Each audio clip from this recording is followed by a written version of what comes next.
Howdy from Texas A&M. They're growing a commodity where they can't control the price, they can't control the weather, and then, oh, by the way, most of their revenue comes at one point in time. Every student is unique because the types of things that they're here to accomplish and the difficulties that they encounter along the way can be very different. I can't say enough about this program. It's changed my attitude. I have my grandchildren and my family to live for. Welcome to campus. Welcome to Texas A&M Today. Howdy, I'm your host, Chelsea Reber. Today we're continuing to shine a spotlight on the best and brightest of Texas A&M University. In today's episode, we find out just how hard and expensive it is to run a family farm in the 21st century. Plus, an A&M-led program helping South Texans live long and fulfilling lives despite their medical conditions. And there's a piece of every continent right here in College Station. We'll take you there. But we're beginning today by learning how A&M's Disability Resources Office helps students find success as we follow a student and a staff member who won't let anything or anyone stop them. Disability is really interesting. It means something different to literally every person. Your experience with disability could even vary from somebody that has a similar disability to you. Students who might have physical disabilities, they might have learning disabilities, mental health, or ADHD. And every student is unique because the types of things that they're here to accomplish and the difficulties that they encounter along the way can be very different.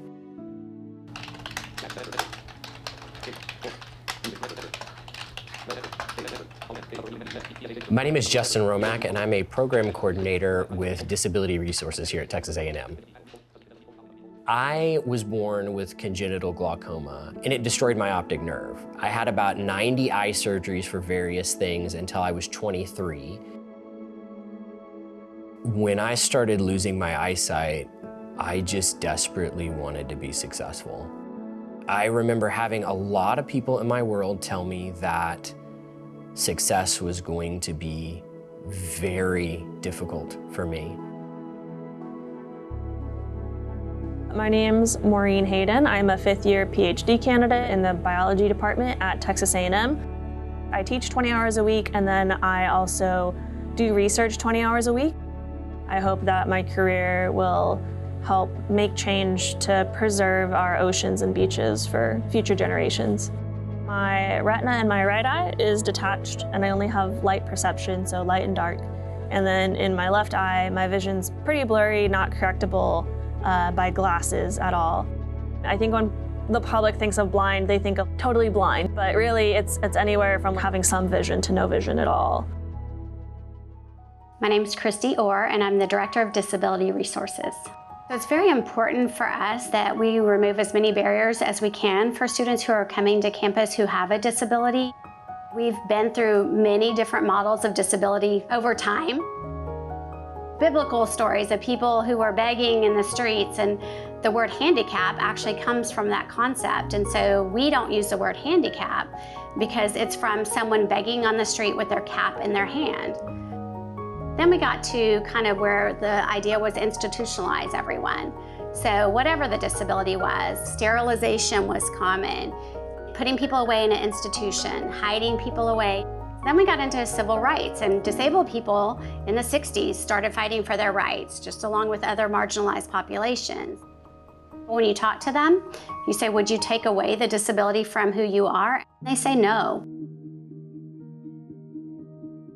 I grew up learning ways to accommodate and how to use assistive technology like ever since kindergarten. Growing up, I would always have my printouts on big 11 by 17 legal paper, and my books would come in big 11 by 17 volumes. So like my math book would be like 7 volumes or 8 volumes. So I was affectionately called the pack mule in school, the Braille writer, plus a magnifier, plus the Braille, which is very thick cardstock and heavy. When I was in school, when I lost my eyesight in 2008, I had just recently bought a brand new touchscreen cell phone. I remember losing my eyesight and being really frustrated because now this piece of technology that I was really excited about when I could see was now totally and utterly inaccessible to me. Imagine feeling that, imagine recognizing that the barrier is not me, it's the device that's in my hands. That was really frustrating.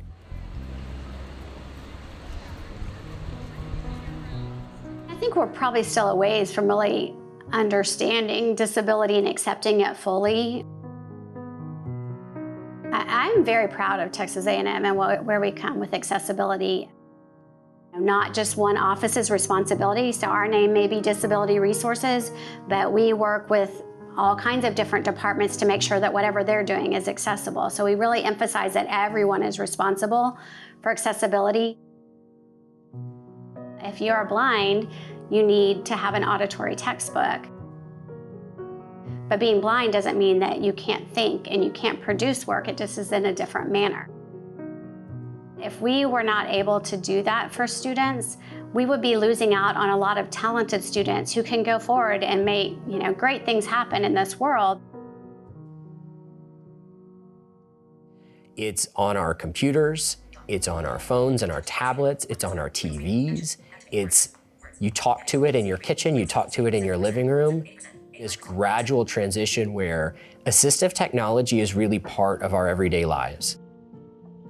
Now I can type Braille probably faster than you can type text on your screen because they thought outside of the box. Technology is not the barrier. It's our creativity, it's our awareness, it's our desire to create equitably that really is our biggest barrier. I learned that interacting with people and showing them my technology and that the technology I had was cool and that they don't have to feel sorry for me, that was a cool place to be in. They learn that oh, blind people can do stuff and they can interact. I have skills that are in demand, and my disability honestly has facilitated almost sort of a next level to a lot of those skills. Being able to communicate well and manage yourself in tight and tense and complicated conversations and situations, being able to handle yourself in pressure, being flexible. These are all skills that I've been able to refine as a professional, but they really started with being a disabled person. And so I recognize that that makes me very valuable and I like to be useful. The barriers that I encountered, the attitudes, the digital accessibility, those were things that were external to me. It had nothing to do with my ability or lack thereof. It had nothing to do with my potential or what I could contribute to the world. These were obstacles and barriers that were set up by someone else, and not intentionally, but if you're unaware of those barriers and you don't have a desire to address them, then they just continue to be obstacles.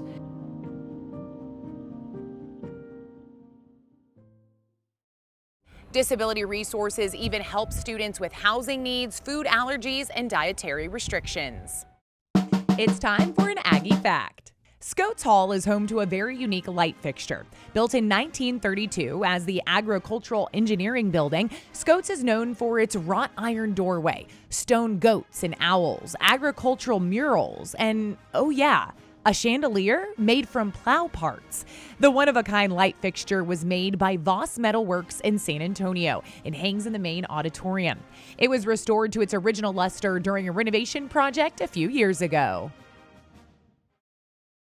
In the 27 southernmost counties of Texas, patients outnumber doctors 1,000 to 1, and 5 of the counties don't have a doctor at all.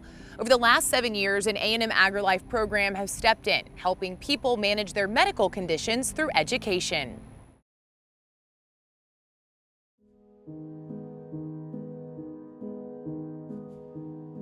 When I first saw my doctor and he says, well, you have diabetes. You will not live longer than 40 years. You don't forget when you're diagnosed. I was pretty devastated. I said to myself, I want to live a long life. Under the Healthy South Texas Initiative, we have 5 different locations for our diabetes program. We have it in Corpus Christi. We have McAllen, Kingsville, Lake Jackson, and Victoria. We like to be interactive with our participants. We use food models because we provide the lunch, and so we're able to talk about, this is what you're eating today. So let's talk about how many carbs or calories. We discuss about physical activity and how it impacts their blood sugars. Access to healthcare is limited. We're going through somewhat of a crisis across the United States right now in small rural areas.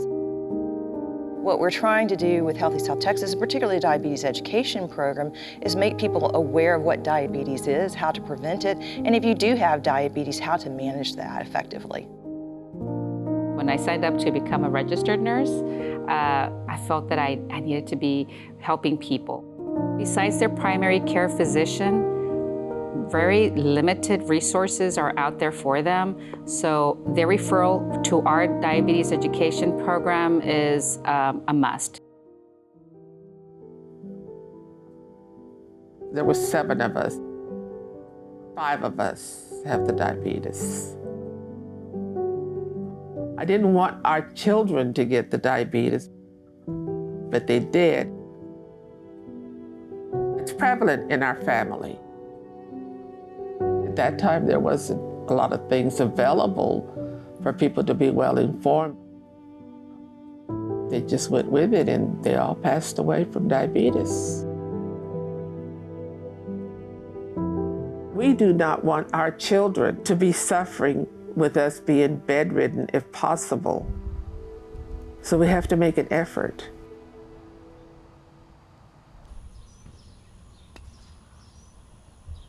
We'll host a class maybe in a community center or at a church or at a clinic, wherever there's space to be able to hold a class. We're trying to make it convenient for folks to be able to access this education within their own community. It's a lifestyle change for the rest of their lives. It's important for us to plug in and to be in tune to all of the other aspects of their life. We're talking about being diligent about taking your medications on time and eating well, and all these other things that affect our blood sugars. I don't know why I can't use this. I had to start learning how to eat better and try to take care of myself. I would think, oh, here everybody's gonna be drinking, everybody's gonna eat all the sweets, everybody's doing this, and I'm gonna have to discipline myself. I would try to stick to the safe foods as much as I could, but then sometimes, you know, I was weak and I would go ahead and overindulge. I had to start going to exercise classes. I had to start learning how to eat better. My husband helps me a lot. You have to have that comradeship. He's my life source. I had a bunch of bad habits. I quit drinking, I quit smoking, quit doing a lot of things. I had to learn how to eat the right foods. I started going to these diabetic classes. These classes, they give me more information on how to get help with my medication. A lot of it has got to do with a lot of help from my wife. We always go to classes. I never attend a class without her. She always watching out for me. I'm always constantly right behind him. If they have a wife, they gotta be 100% supportive. We encourage them to share this information with their loved ones, with their spouses, with your children.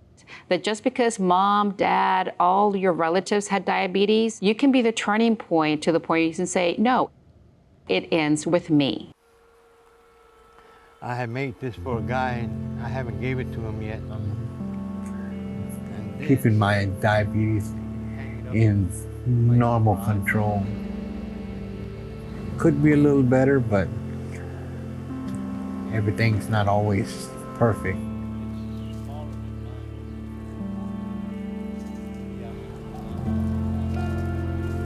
It's frightening when you don't know what's going on in your body. I can't say enough about this program. It's changed my attitude. I'm more positive about it. I'm living a happier life. I'm not going to give up because I have my grandchildren and my family to live for. As people go through these courses, they're better able to manage their own chronic conditions. We're hoping that we're making more generations of Texans healthier. When their numbers are down and into healthy levels and they're so excited, it makes me feel that I actually did something worth living for.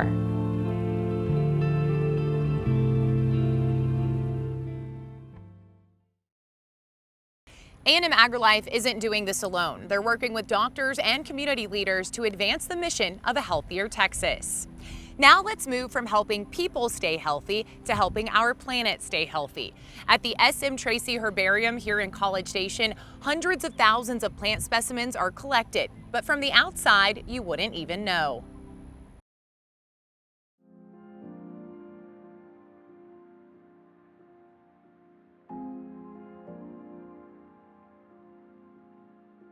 $360,000 dried plants, grasses, seeds, and mushrooms filled these cabinets inside A&M's herbarium.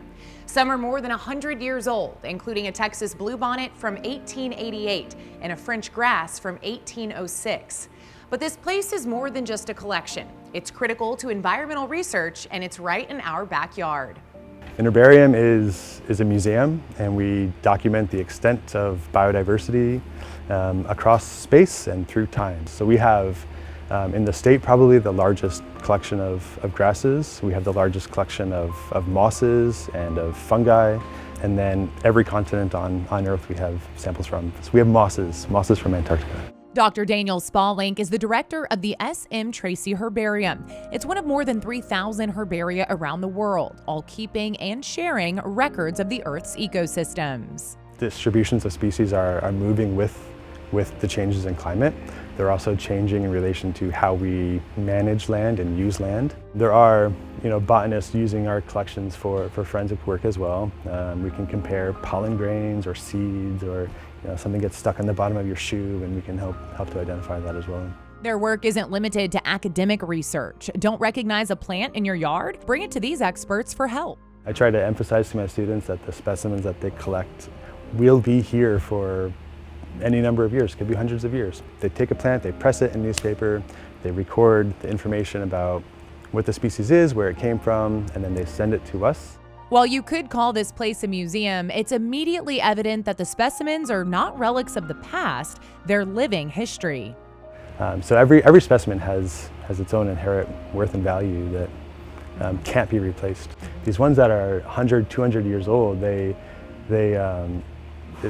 feels like you're holding a piece of history. But you know what? Every single specimen is unique and important. It's amazing. I mean, even the ones that are collected 2 days ago, they tell a story, right? And as advancements in DNA and digitization technologies continue, Dr. Spaulding's hopes for the future of A&M's herbarium are high. We want to be the collection in Texas that represents our flora. We want every species from every county documented repeatedly in our collection. And that would be the baseline that we would need for tracking in really high resolution how Texas has changed and how it will change in the future. As the world relies on the internet more and more, so do herbaria. Dr. Spaulding and his team have funding to digitize every specimen they have from Texas and Oklahoma. Next in today's episode, despite being home to 29 million people, Texas still has millions of acres of farmland, and much of it belongs to families, handing down the business to the next generation. But it's not easy, especially with rising costs and increasingly unpredictable weather.